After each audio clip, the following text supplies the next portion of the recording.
Todas las mujeres que tenemos unos orígenes nacionales distintos y que vivimos en el Estado español, creo que compartimos la idea de que no somos ciudadanas de pleno derecho, que efectivamente se nos pide un estándar mucho más alto que a muchas otras mujeres del Estado español para realizar actividades que serían comunes acá. Y evidentemente tenemos menos derechos. Baste mirar las elecciones, por ejemplo.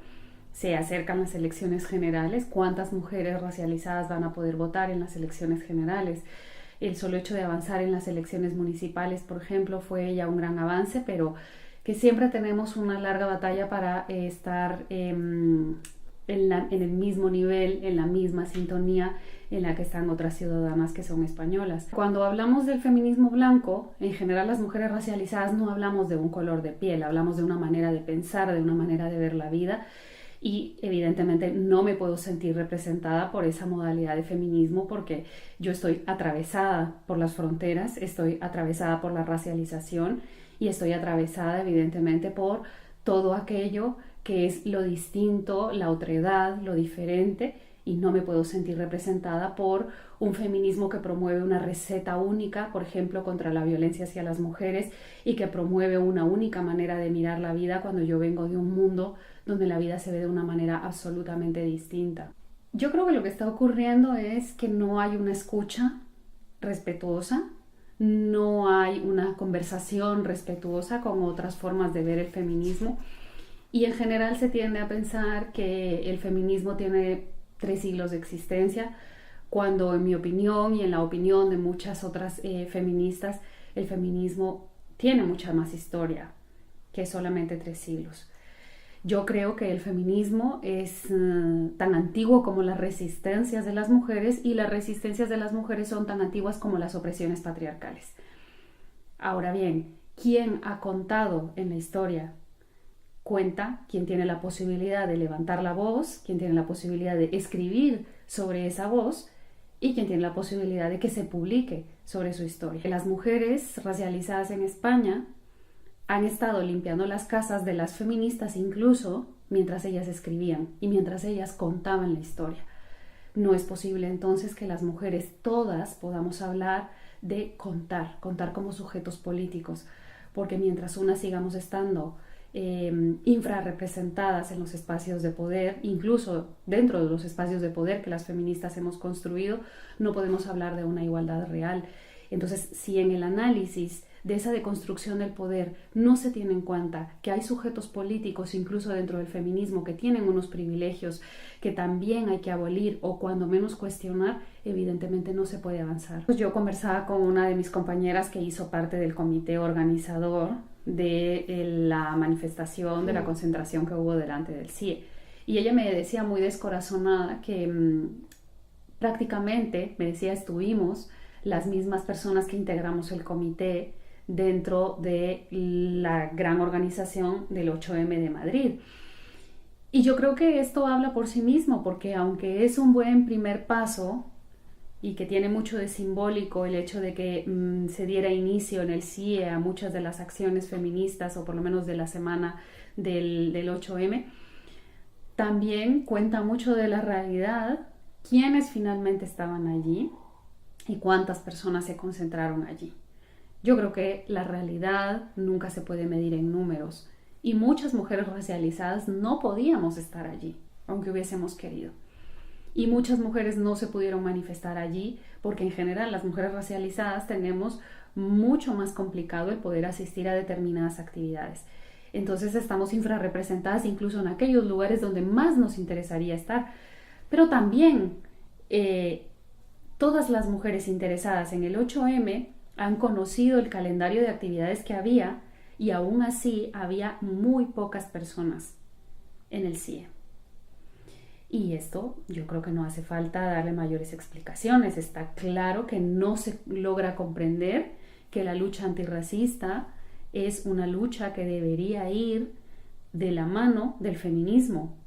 Porque si a las mujeres en el mundo se nos asesina por lo que somos, también a las mujeres de otros orígenes nacionales se nos discrimina por lo que somos, por ser extranjeras. Si a las mujeres se nos ha discriminado históricamente por ser la otredad, no puede ser posible que dentro de las mujeres en general que estamos viviendo en el Estado español haya unas mujeres de segunda categoría, que haya unas ciudadanas de segunda categoría y que dentro de las mujeres en general, las mujeres extranjeras, seamos esa otredad también. El feminismo ha cuestionado esas alteridades que terminan siendo finalmente privilegios de unos pocos, y yo creo que esa lucha a la cual nos tenemos que adherir, a la lucha porque la diferencia no se convierta en discriminación, porque no seamos las otras. Y para que no seamos las otras, evidentemente necesitamos que todas las compañeras feministas y todas las mujeres del Estado español vean que no puede el feminismo hablar de abolir la otredad mientras mantenga a las mujeres extranjeras como las otras de las otras. Los medios de comunicación, en general, todos, sin excepción, están en deuda con las luchas de las mujeres. Su incorporación de la perspectiva de género es muy reciente todavía e insuficiente en todos. Si partiendo de esta situación añadimos que las mujeres extranjeras deberíamos estar representadas también en los medios de comunicación, no solamente por las problemáticas que sufrimos como mujeres y como extranjeras, sino que deberíamos ser incluidas como voces vigentes de pleno derecho como ciudadanas que habitan el Estado español. Por supuesto, la deuda hacia nosotras también es enorme y es todavía más grande respecto al conjunto de las mujeres que integran y que habitan en el Estado español. Así es que ningún medio de comunicación ha hecho nunca las tareas que debe, ni respecto a la población migrante, ni respecto a las mujeres en general. Entonces, claramente nosotras tenemos una doble discriminación en el momento de la representación en los medios. AMG surgió porque éramos un grupo de mujeres guatemaltecas al inicio, preocupadas por lo que ocurría en nuestro país. Sin embargo, con el tiempo nos fuimos encontrando con otras mujeres centroamericanas que compartían las mismas preocupaciones que nosotras teníamos por nuestras hermanas, por nuestras amigas, por nuestras madres, por las mujeres en general que se habían quedado allí. El Triángulo Norte de Centroamérica ha sido una preocupación central en el trabajo de AMG desde su fundación formal, que es en 2009, aunque el trabajo es previo, pero siempre hemos tenido el Triángulo Norte de Centroamérica como una de las áreas de mayor preocupación, al ser esa región, la región más violenta del mundo en tiempos de paz, y entre comillas, en tiempos de paz para las mujeres. Yo creo que desde que nosotras nos empezamos a reunir, esto era una preocupación central, que se conociera que los asesinatos de mujeres en esta región hacen que no exageremos cuando decimos que Guatemala es un país que odia a las mujeres, que casi todos los países de América Latina son países que tienen enormes deudas hacia las mujeres en general, y que el continente en general necesita de tender puentes para que podamos valorar que estas realidades son transnacionales, y para articular también la respuesta transnacional. Era necesario tener esas voces, pensábamos nosotras en ese momento,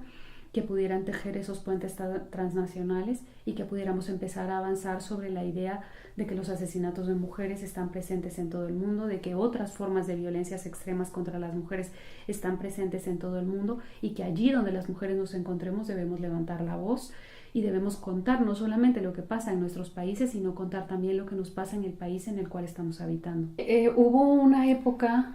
muy larga, además, en la cual se pensaba que el feminicidio era un patrimonio hegemónico de Ciudad Juárez, y no se tendía a ver que Ciudad Juárez es una ciudad frontera, que finalmente México es Norteamérica, y que evidentemente pues todo esto hacía que ese discurso fuera más visible. Con el tiempo,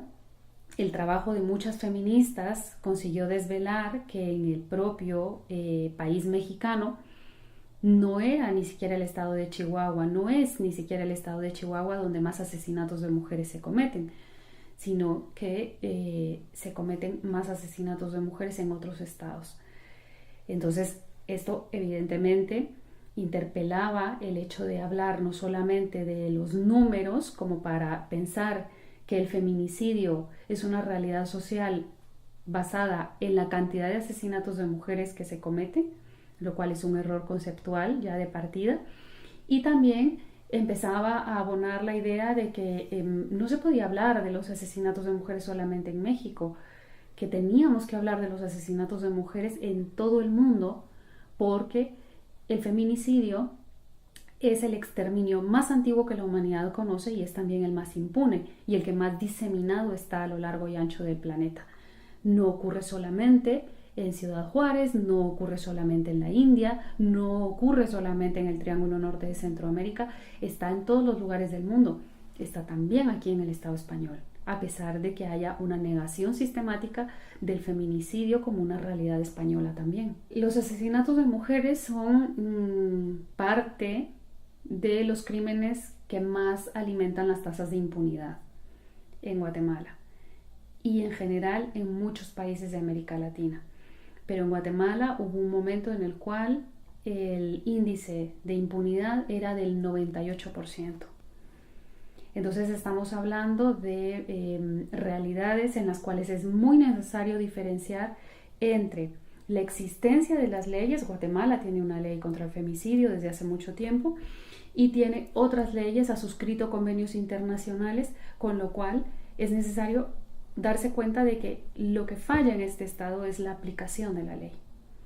Entonces, obviamente hay que hablar de una estructura que promueve la impunidad jurídica, pero que está evidentemente basada en la impunidad social. La enorme tolerancia de la sociedad hacia la violencia contra las mujeres y hacia los asesinatos de mujeres, hacia los feminicidios en particular, es la que sustenta la impunidad jurídica finalmente. Entonces, las cifras no cuentan toda la realidad porque no cuentan de ese subsuelo en el cual yace realmente el origen de la impunidad jurídica, que es la impunidad social. Una de las muestras de esta estructura de impunidad la tenemos en el caso de el mal llamado Hogar Seguro, en el cual fueron calcinadas 56 niñas, donde 41 niñas fueron asesinadas literalmente. Y lo fueron no solamente una vez, sino que ellas fueron asesinadas muchas veces, hablo de manera simbólica, evidentemente. Fueron niñas que estaban, en teoría, bajo la protección del Estado, pero vivían en un lugar donde habían sido víctimas de agresiones sexuales, donde habían sido víctimas de graves vulneraciones de derechos humanos y donde finalmente el Estado mismo permite que esas niñas sean calcinadas. Si ese femicidio colectivo se hubiese perpetrado en el Estado español o en Estados Unidos, probablemente a día de hoy le hubiésemos incluso cambiado alguno de los motivos centrales al 8 de marzo. Que 56 niñas hayan sido calcinadas y que muchos 8 de marzo vayan a permanecer sin los nombres de estas niñas, habla de cuán importantes han sido las víctimas de unos determinados femicidios en el mundo y que poco importan las mujeres de otras regiones del mundo, en este caso las mujeres guatemaltecas.